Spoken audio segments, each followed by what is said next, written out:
Welcome to ESPN Classic's Battle Lines. I'm Rich Ozzie. On Thanksgiving Day 1971, with America sorely in need of a diversion, the football teams from Nebraska and Oklahoma played a game for the ages. The Vietnam War spilled from television sets and campuses boiled with unrest. But for one afternoon, the country was spellbound. An estimated 80 million watched and listened, some of them from rice paddies a half a world away, as the Cornhuskers and Sooners went after each other with a desperate ferocity.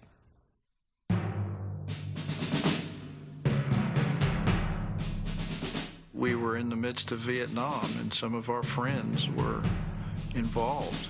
That game, that sport at that time was a stabilizing factor in a lot of people's lives. It served a purpose for a lot of people to put some of the frustrations, the concerns, the politics, everything aside for that one day and just say, hey, here's two great teams meeting on the football field. The two teams looked across the calendar at each other and seemed to sense what was to come in 3 months. From the very first week, we knew Oklahoma was going to be the team to beat, and that the national championship game would be played at Oklahoma when we got there. Nebraska was ranked #1 in the country. We were ranked 2. But both teams were on a collision course. Others had been on this same course before, most notably Army and Notre Dame in 1946, and the Irish again against Michigan State in 1966. Each had been hailed as the game of the century. In 1971, that drumbeat echoed again. We were blowing everybody out, and Oklahoma was blowing everybody out, and about halfway through the season, it was hard to take a lot of the teams serious anymore. I really didn't think in 1971 that anyone, any place, anywhere could stop us. Bring them all on. I don't think we ever thought that we could lose. It was just a tremendous amount of confidence. By early October, you could tell, hey, nobody's going to stop these two until they play each other. So you had really 5-6 weeks talking about it and analyzing it and predicting it. We started off preparing for that game at the beginning of the season. The coaches always say don't look past one game to get to the next game, but, you know, they don't believe that themselves. Anybody that says, well, I waited, I took them game by game, give me a break. I'd like to tell you we did, but we didn't. All year long, you know, when we weren't playing, we were watching Oklahoma play. After every game, they had Nebraska and they had Oklahoma and who they played and how many points were scored. And, you know, did Nebraska beat their opponent by more than Oklahoma beating their opponent? We were rated 1 and 2 in the country, and by wide margin. It wasn't any question about being 1 and 2. In the week leading up to the game of the century, the media hyperventilated. First of all, you got to remember that was an era when there was only one game shown a week. In 1971, ABC was the only game in town. You either watched our game that day or you read the funny papers. We were up in the dorm watching Monday Night Football, and here comes Howard Cosell hyping the game. And of course, that's enough to put shivers up your spine for a bunch of 20-year-old kids. There was just intense national interest in the doggone thing. An average credential request for a week's game at Oklahoma would probably be 50 or 60. But for the Nebraska game, it was just overwhelming. I think we counted something like 500 requests. I don't recollect being interviewed by the Washington Post and the New York Times in the same week since. So, I mean, it was pretty intense. I remember getting interviewed by Sports Illustrated and never even seen a Sports Illustrated reporter before. I looked at that thing going, oh my God, I want to be playing that thing. That's when I started getting nervous.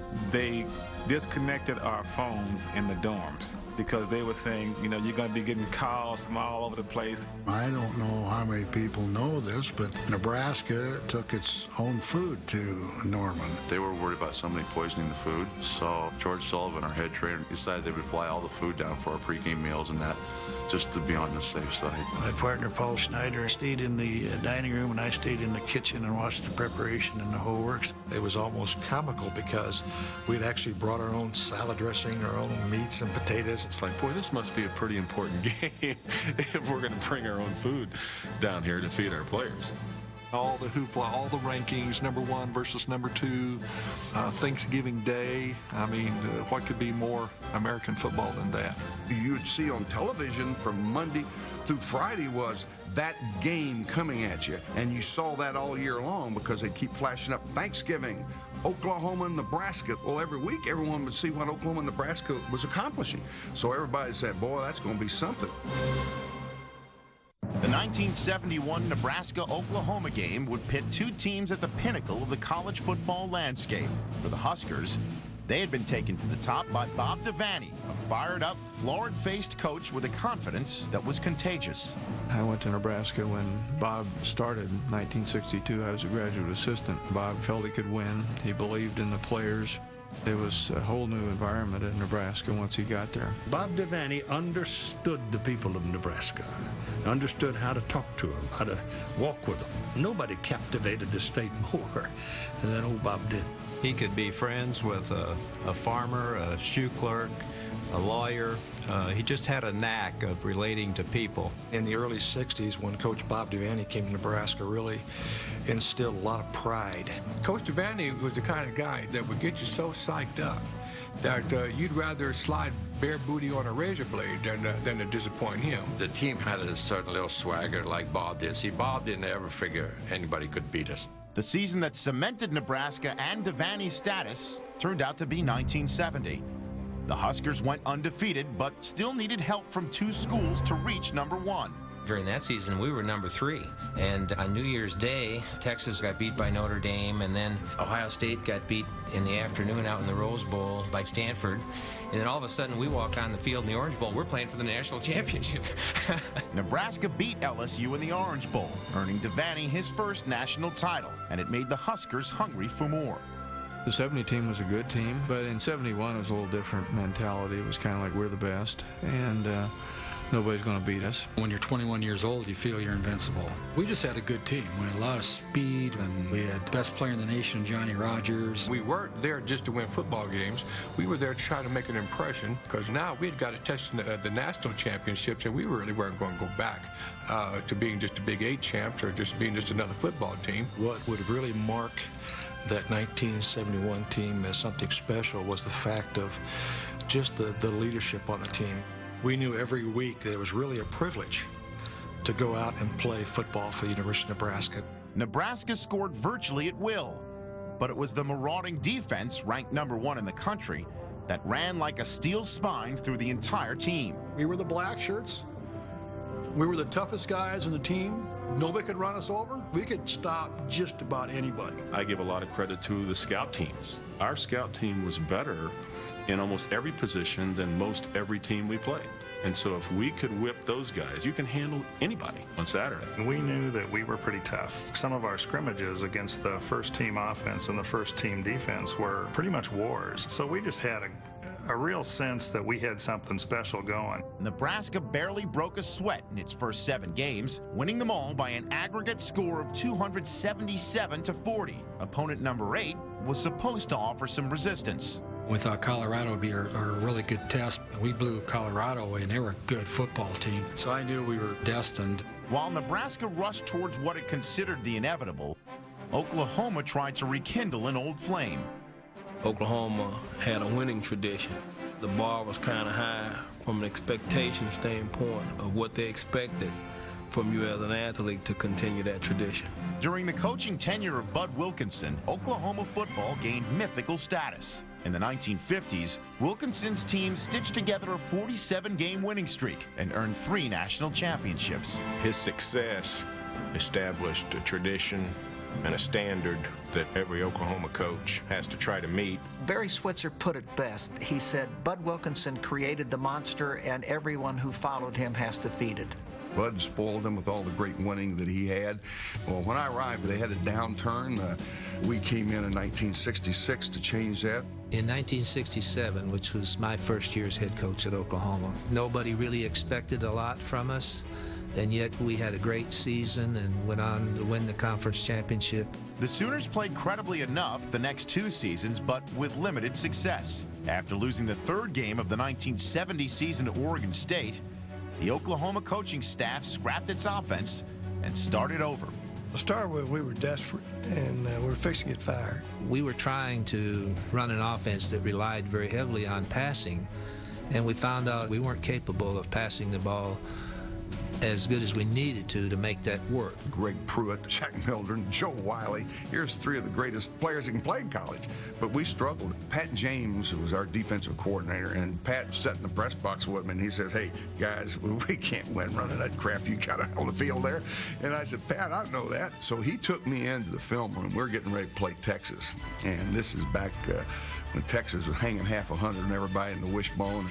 And I said, you know, we need to be doing this. Getting ready to play Texas and showing them this is the offense we're going to run and showing them Texas film, and they probably thought we were crazy. Coach Switzer had convinced Coach Fairbanks to switch to the wishbone, but yes, making the switch in the middle of the season, we thought they were crazy. I remember thinking, oh no, we can't be changing offenses. I know that everybody kind of had their doubts, but Switzer, he's going to make you believe in anything, and that's just the way he approached it. It was one of the most gutsy moves a college football coach has ever made. We're going to go out and line up against Texas, who founded this baby. Those guys, you know, I don't know if they had a smirk on their face. You couldn't really see through their helmets, but we didn't surprise them. We weren't very successful. We went down there and got beat bad. Headlines, you know, OU runs the bone, Texas shows them how. We got creamed, but even that game, you could tell that there were moments that, hey, this might work.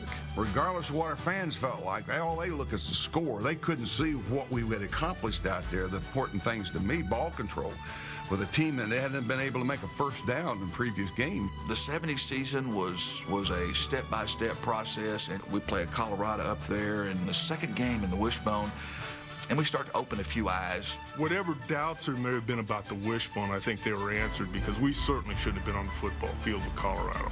The big game in 1970 was the Nebraska game.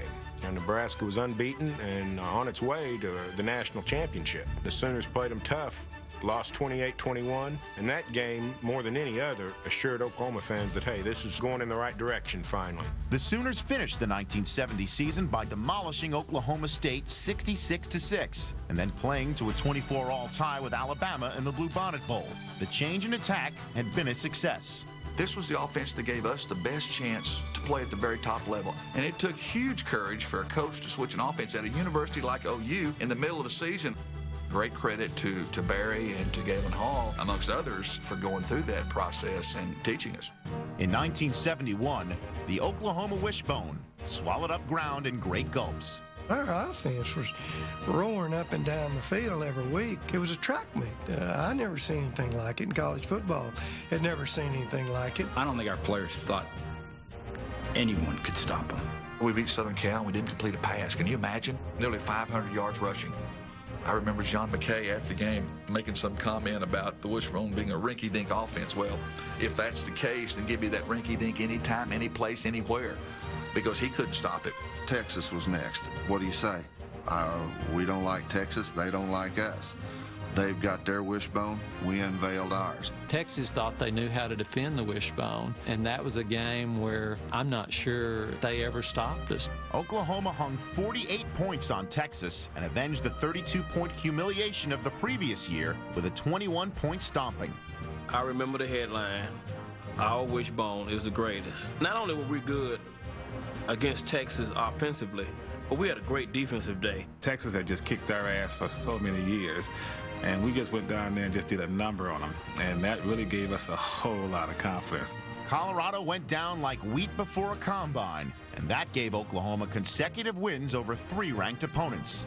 We just ran like roller skating in a buffalo herd. We just took it to them, and they couldn't stop us. No one could stop Nebraska either. The Huskers were number 1 in the polls, but they could hear the onrushing Sooners. The 1970 game, when we played Oklahoma, you could see this young quarterback, Mildren, their running back, Pruitt, and we were in for a battle. They almost beat us. So I knew right then, I'm looking at our team, I'm looking at their team, the sophomores, juniors, and I said, wow, this is going to be a heck of a game next year.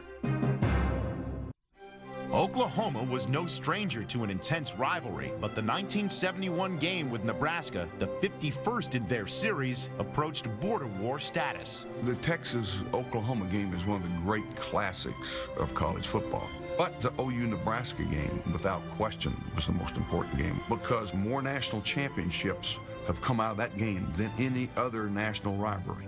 Texas was a war. It was vicious, and it still is to some extent. Nebraska was somebody that we honored. Nebraska people were good in every respect. Well, one of the things that's always struck me about the Oklahoma-Nebraska rivalry is that there's not that hard edge, there's not that bitterness that I would associate with other well-known rivalries. I have to believe they respect it, because we certainly respected them. It'd be crazy not to. A team of that talent. We had a great respect for Nebraska. It was two great teams going to meet on the playing field to determine who was the best in the country. Each team had its own personality, and each was distinctive and dominant. Nebraska is a culture built on Scandinavian immigrants. They're strong, persevering, teamwork, barn raisers. They're the Cornhuskers. Their football team reflects their culture, power football, consistency. Oklahoma, on the other hand, is a melting pot culture based on the individual spirit, recklessness, renegade, maverick, and this is all reflected in our football program. Nebraska had a composed scheme, very few wrinkles. Our offense was explosive. We had an explosive personality at quarterback. They were in it for the big plays with Pruitt running through the outside and Mildred running up. And our offense was used to just grinding it out. We were just a bunch of farm kids or small town kids, and we just played football the way they played it in the old days. They were always very flashy. They maybe represented cockiness. It was self-confidence. We were always the workmanlike type people. In the papers, they kind of made them look like a little cockier than we were because basically they'd been there. Oklahoma had always been a great program. Nebraska being a good program also, but Oklahoma always seemed to be better. Maybe Nebraska feared our confidence because we had players that believed they could play with anybody. Pruitt had the hello, goodbye shirt. Hello on the front and goodbye on the back. I mean, we laughed at that stuff. We were cocky. We were confident. We thought we had the best team in the country, as I'm sure they thought they had the best team in the country. We had our swagger too. I mean, they had their Greg Pruitt, we had our Johnny Rogers. Cockiness is when you talk mess and you can't back it up. Oklahoma and Nebraska can talk mess and they both can back it up. This is like a heavyweight championship fight. I don't believe you can beat me, and you don't believe I can beat you, so let's go find out. On November 25th, 1971, the country carved Thanksgiving turkeys and prepared to watch the Cornhuskers and Sooners kick the stuffing out of each other in Norman, Oklahoma. Get your program, Chevy! We weren't a team that showed a lot of emotions before games. And I guess that was kind of the character of Bob Devaney. But this one time, he said, "We can beat these guys. You just make up your mind. We can beat these guys." And you could just feel something swelling up in you at that time, and we took that on to the field. We had a distinguished university professor give the prayer, and it was total silence. At the conclusion of the prayer, you hear some fans stand up and say, "Let's kick Nebraska's butt." But from the start, Oklahoma would find out that kicking Nebraska's butt would not be an easy ordeal, as Nebraska's Rich Glover and Oklahoma's Tom Bruhaney knocked heads on the Sooners' first play from scrimmage.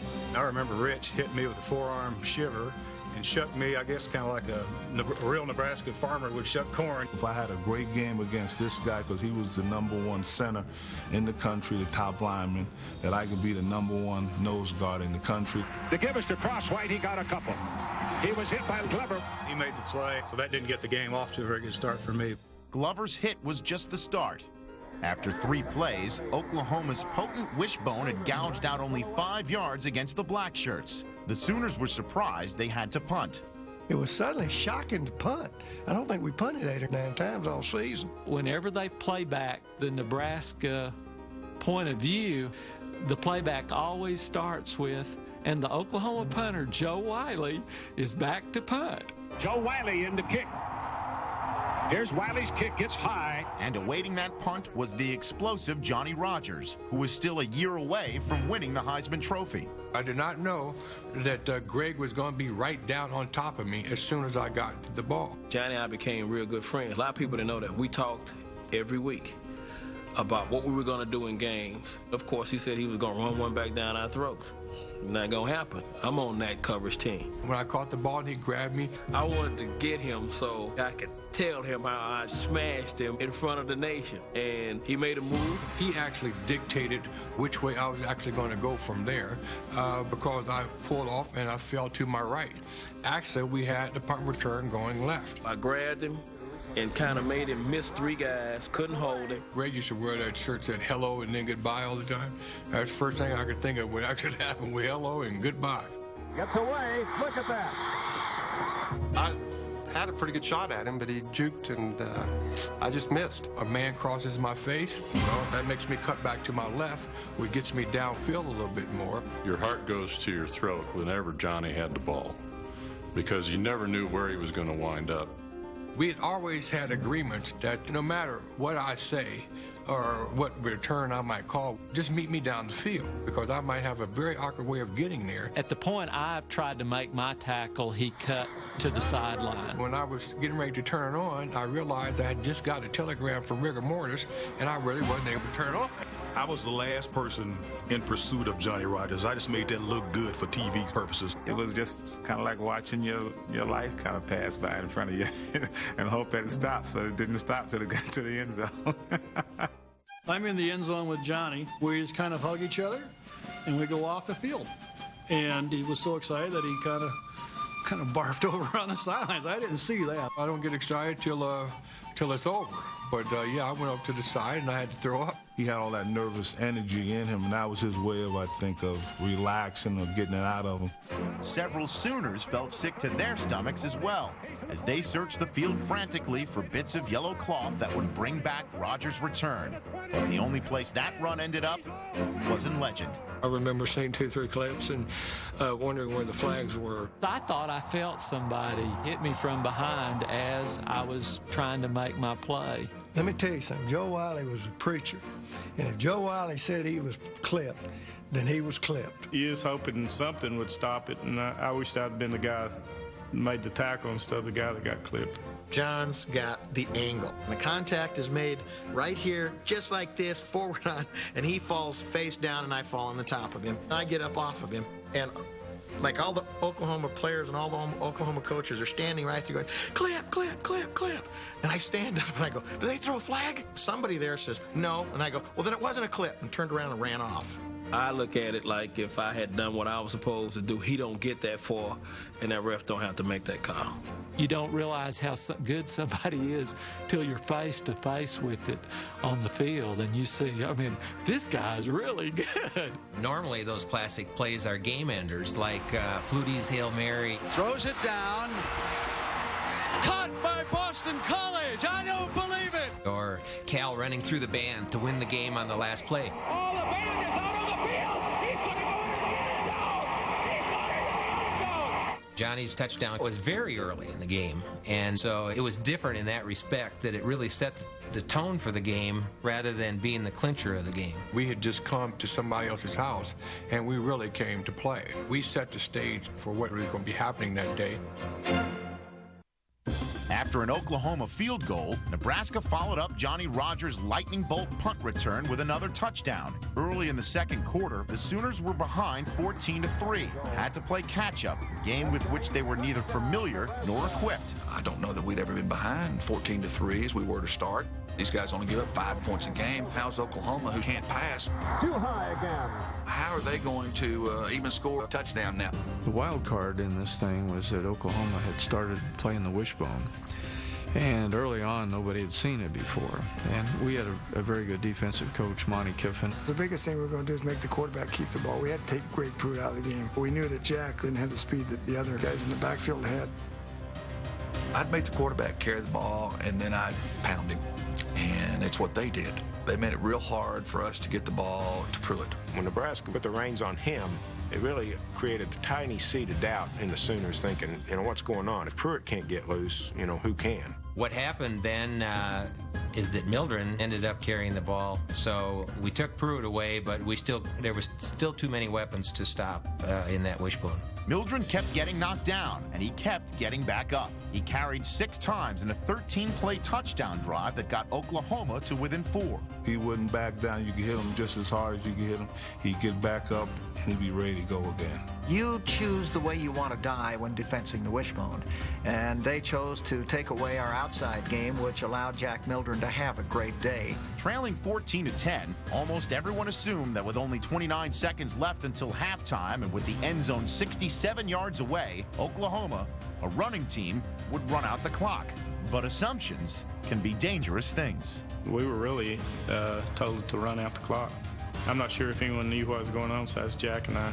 We wanted to pass, and Coach Fairbanks doesn't want to do something dumb, and it was the right strategy. Jack just looked at me and said, what do we need to throw? And I told him, hey, I can beat him on post route. I can get inside of him. Mildren looking to throw. Loops one out. It's coming in the area of Harrison. He has it. The thing that always scared me to death about the wishbone was not the running game, it was the passing game. Because in order to stop the wishbone, you had to have your secondary so involved in stopping the run. The coaches decided to come up, let's do something different this year. Let's switch Blaha and Cush. Bill had played safety all year, where he really never played much man-to-man coverage. Bill ended up playing John Harrison pretty much one-on-one. Billy couldn't push him to a safety, couldn't push him to a linebacker. It was a very lonely position that Bill was in. Oklahoma's tradition over the years is you hang in there, and then bang, they hit you with a big play, and you go, what the hell happened? Mildren back there to throw again. He gets his pass away. Harrison, touchdown. Boom, the Sooner Boomer guns go off, and I was looking for a place to crawl under the bench. All of a sudden, Nebraska's behind for the first time all year. We thought we were in pretty good shape there, and all of a sudden, instantly, in 2 plays, they had gone the length of the field, scored, and that's the end of the half. That was a real devastating moment. I think we were too excited at halftime. We felt like what we were doing was working. We knew that we were in command of the game at that point in time. I was worried that we had scored a couple touchdowns pretty easy, and I didn't want to have our team have any false sense of security about how well we had played in that first half. That, boy, there was a lot of football yet to be played. Even though we were behind, I felt really good about the way we were beginning to take control of the game, and we were. In the first half, I think we were trying to be a little cute and going sideways, and Oklahoma's speed and pursuit was good enough to keep us from doing anything very well. Our adjustment at halftime was certainly to decide to run straight ahead at them. I kind of, at halftime, just said, I need to be more determined myself. I need to run harder. I need not to be afraid of following the football and making a mistake, and just go lay it on the line. Down 17-14 early in the third quarter, the Cornhuskers reverted to character and simply overpowered Oklahoma. We just picked up the intensity a little bit, and Jeff started breaking a couple tackles, and all of a sudden we started to move the ball like we'd really done all year long. All of us kind of fed off each other. When I had some success, they blocked harder. We all became more motivated, and we all played a lot harder the second half. Second half, they just came right at us, which accomplished 2 things. One, they could outmuscle us. They got a lot of big, strong guys. And 2, it kept the ball out of our offense's hands. Nebraska sent the pile-driving Kinney into Oklahoma's midsection again and again, and pounded out 2 third-quarter touchdowns, opening a 28-17 lead. We never thought that we didn't have enough time. Here we were down 11 again, after already having dug out of that hole once. Desperate to get back in the game, Oklahoma unfurled one of those plays reserved for dire straits. We had practiced a reverse to Harrison all week in practice, and we saw it coming, and we all went up to play the reverse. We basically caught Nebraska completely by surprise. They thought it was an end run. They trailed by 11. And here is a pass thrown, and it is complete. We kept them from the running plays. Those crazy pass plays just kept killing us. Mildren, on his way to 267 yards of total offense, kept the ball on 4 straight snaps. And in the final minute of the third quarter, Oklahoma had pulled within 28-24. If you think about it, Oklahoma had to start resorting to trick plays. We didn't. Ironically, it was an attempted trick play on its next drive that boomeranged on Nebraska. Quarterback tagging, fakes to Rodgers on the inside. Tagging lost the ball, and he's Oklahoma with the football. We were rolling along pretty well until we got a little cute with the play and fumbled. Oklahoma cashed in the turnover, but again, the running team did it on a pass. On 4th down, Mildren hooked up with Harrison, his high school teammate, for a 31-28 lead. It was Mildren's 4th touchdown, 2 by land, 2 by air. Here's a guy that's a wishbone quarterback, and he was a terrible passer all year long. Everybody makes fun of wobbly passes. Well, hell, that's what they were. And here he is, hitting people in stride. Some quarterbacks are pure passers. Some quarterbacks are throwers. Jack was a grenade thrower, but Jack passed like a surgeon that day. Mildren busting one out here to a man who's open. It's a touchdown, Oklahoma. Down 31-28, Nebraska found itself with 3/4 of the field to negotiate and 7 minutes and 5 seconds remaining in which to do it. I can remember thinking, I'm not going to be stopped. I'm not going to let him stop me. I'm just going to let it all hang out at this point. Twice the Sooners had trailed by 11 points. Twice they rallied to seize the lead. When the Huskers' turn came, they were behind by 3 and started at their own 26. When you're facing Taggy and Kenny and Rodgers, you're just worried sick. Taggy gives to Rodgers on the reverse to the outside of the right. Slips and falls at the 30. The difference between the Nebraska offense and the other offenses we had faced up till that time was their cohesiveness and their ability to execute. Taggy takes his count at the line of scrimmage. He gives to Kenny. Kenny drives into the line, go about the 35-yard line. Jeff is one of those guys where, as the game goes on, the more carries he gets, the better he gets. And the flip is out to Kenny. He's running the left side. He's to the 40. He's to the 45. He's to the 50. He's hit out of bounds. I can remember being in 1st and 10 and being tackled out of bounds, and both of my legs cramped up. And so I'm on the sidelines watching the next 2 plays and realizing we don't get anything. And so they quit cramping up, and they put me back in the game. It's 3rd and 8. It was 3rd and 8 from our 46. I knew they were going to throw the ball, and I was very much concentrated on getting a good rush on the quarterback. I had 4 receivers out there hooking about 10 yards. Quarterback Taggy drops straight back to throw. I beat my guy pretty fast like I thought I would. I just happened to be flushed out of the pocket. Hamilton came in and flushed me out. Jerry's my friend, but if I said he was the most nimble quarterback I'd ever seen, he would know that that's not true. And Jerry, I'm sorry, but that's not true. He wants a receiver. He's still looking. There was a linebacker and a linebacker, and I had to throw the ball right between them. He throws complete to Johnny Rodgers.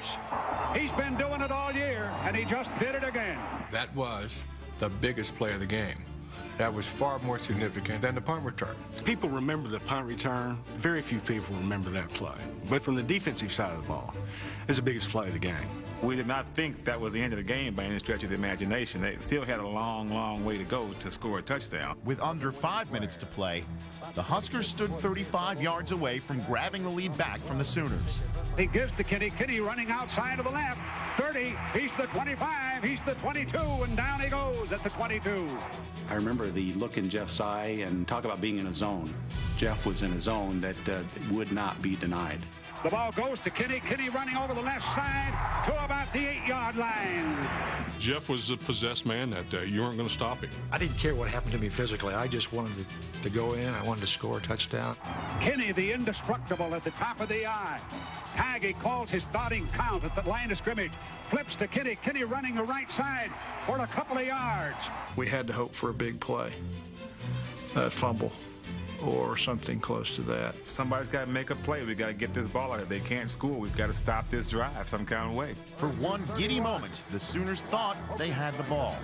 And that's the man to give it to. What a man to stop. Jeff Kenny, a fumble. I don't think the referees saw. They didn't see the fumbles. Steve Aycock recovered it, and it was definitely a fumble. I know lots of people think I fumbled the football, which I didn't. I was down. I think it was more wishful thinking on our part than anything. The ball was ruled down, no fumble, and it was placed at the Oklahoma 2, 3rd and goal for Nebraska. Taking a long count there, he gives to Kenny. Kenny over the left side, touchdown! On his 7th carry of a 12-play drive, and on his 4th consecutive run, the 6'2", 210-pound Kinney scored his 4th touchdown of the day. It was obviously a tremendous moment, but at the same time, we didn't want to get too excited because they were going to get the ball back. Obviously, we felt down, without a doubt, but we thought that with 1 minute and 38 seconds, we still had a chance to win the game. All the numbers were against Oklahoma. 81 yards away from the end zone, 93 seconds away from the end of the game, trailing Nebraska 35-31. You're still concerned, obviously, about the big play, but the wishbone isn't really designed necessarily to go the length of the field in 1:30. We were in a position where everybody in the stadium knew we had to throw a pass. We were the best defensive team in the nation. This was a slam dunk. And so I'm standing cycling the helmet off, and here's Mildren drop back to pass. Split the right end, Harrison. He's been the bugaboo today, and they're firing long. Here comes this pass. And here's Harrison running down the middle. I looked up, and they were on a safety in the middle of the field. I thought I really had a chance. He's in behind, but it's well overthrown. Talk about a sigh of relief. That was it. That play would have been a killer. Thank God Jack wasn't a great passer. Finally come through, he missed. Johnny catches that, he's going 80 yards for touchdown, and then it was that close, it took everyone's breath away. Every year, during the time of the Oklahoma-Nebraska game, this pass would come up, and every year it would get a little closer and a little closer and a little closer. And I heard Jack say once, he said, about another 3 years, John's going to catch that pass. Mildren tried to run on 2nd down, but gained only 4 yards. The Sooners were left with 3rd and 6 at their own 23. Mildren takes the ball, fakes it off, back to throw. Jacobson got him for a loss. Unless, a miracle happened, we knew we had him. So we were excited, but we knew it wasn't over yet. 4th and 14, we know we're not going to run the ball. Everyone in the stand knows we're not going to run it. Nebraska knew it. I remember thinking, this is virtually impossible. Now our defensive linemen could just lay their ears back. There was no question they had to pass. All right, they split the end on the right. Harrison. Mildren fakes. He's back there to throw. I got around my guy almost without even touching it. Came in on Mildren, and Mildren kind of gave me a little bit of a juke. He got away from Jacobson. I knew I had to go get him because he was about getting ready to wind up to throw the ball. Then the ball knocked down by Glover, and Jacobson's on it in the end zone. Nebraska takes over the ball.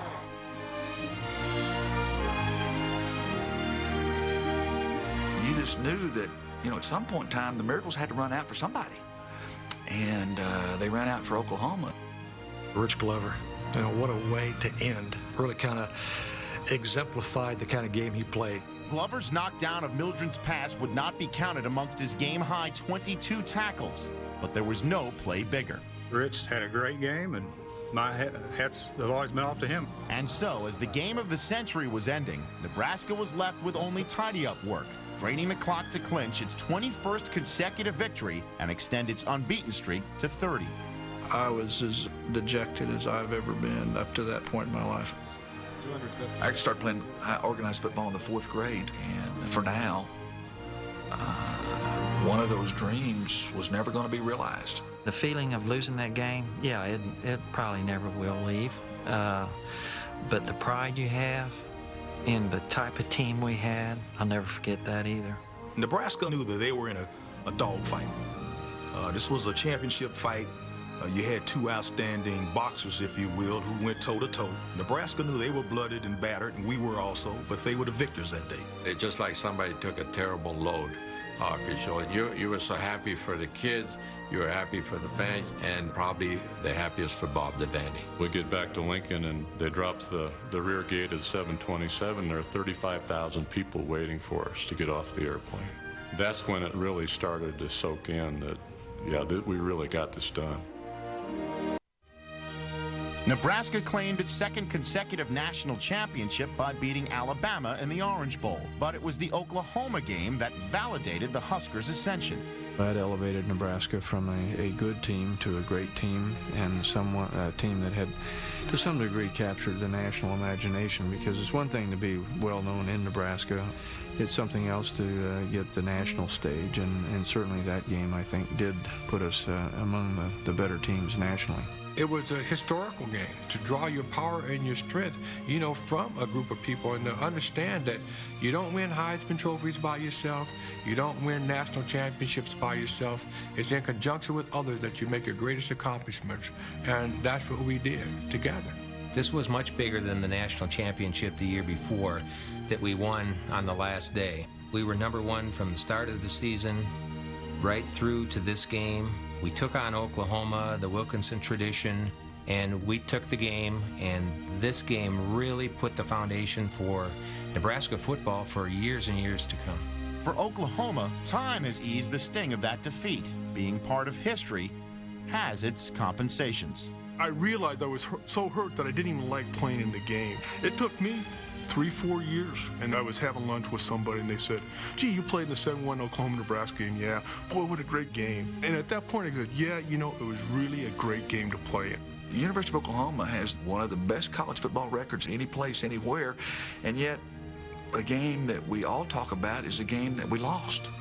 That strikes me as a little bit unusual, and I think we do is because of who it's against and because of how we both played. Jack Miller was a class guy.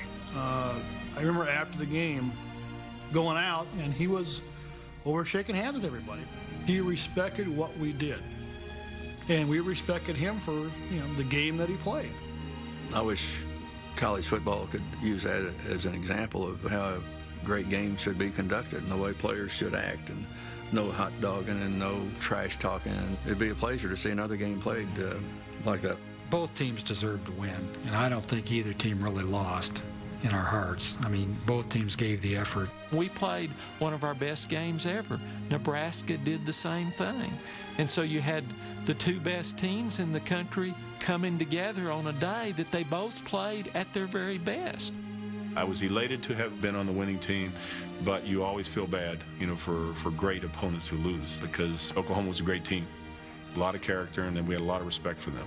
The next year we went up to Lincoln. We win the game. We're coming off the field. Their fans are leaning over the fence. Good job, Sooners. Way to go. If it had to be anybody, we're glad it was you. So that's the type of respect there was. It was a great football game, #1 versus #2. And whenever they talk about the greatest teams ever, they always mention Nebraska team. I mean, Oklahoma's got to be right there, too, as being one of the greatest college football teams of all time, because they had a great football team and played a great game. When it was all over, after Nebraska had driven those final 74 yards to victory, setting up a second straight national title, the winning coach took the locker room phone call from the president. And Bob Devaney told Richard Nixon, "They sold a lot of popcorn today. Nobody left." No, nobody left. If they had, they would have missed a contest that lived up to its hype as the game of the century. For ESPN Classic's Battle Lines, I'm Rich Eisen.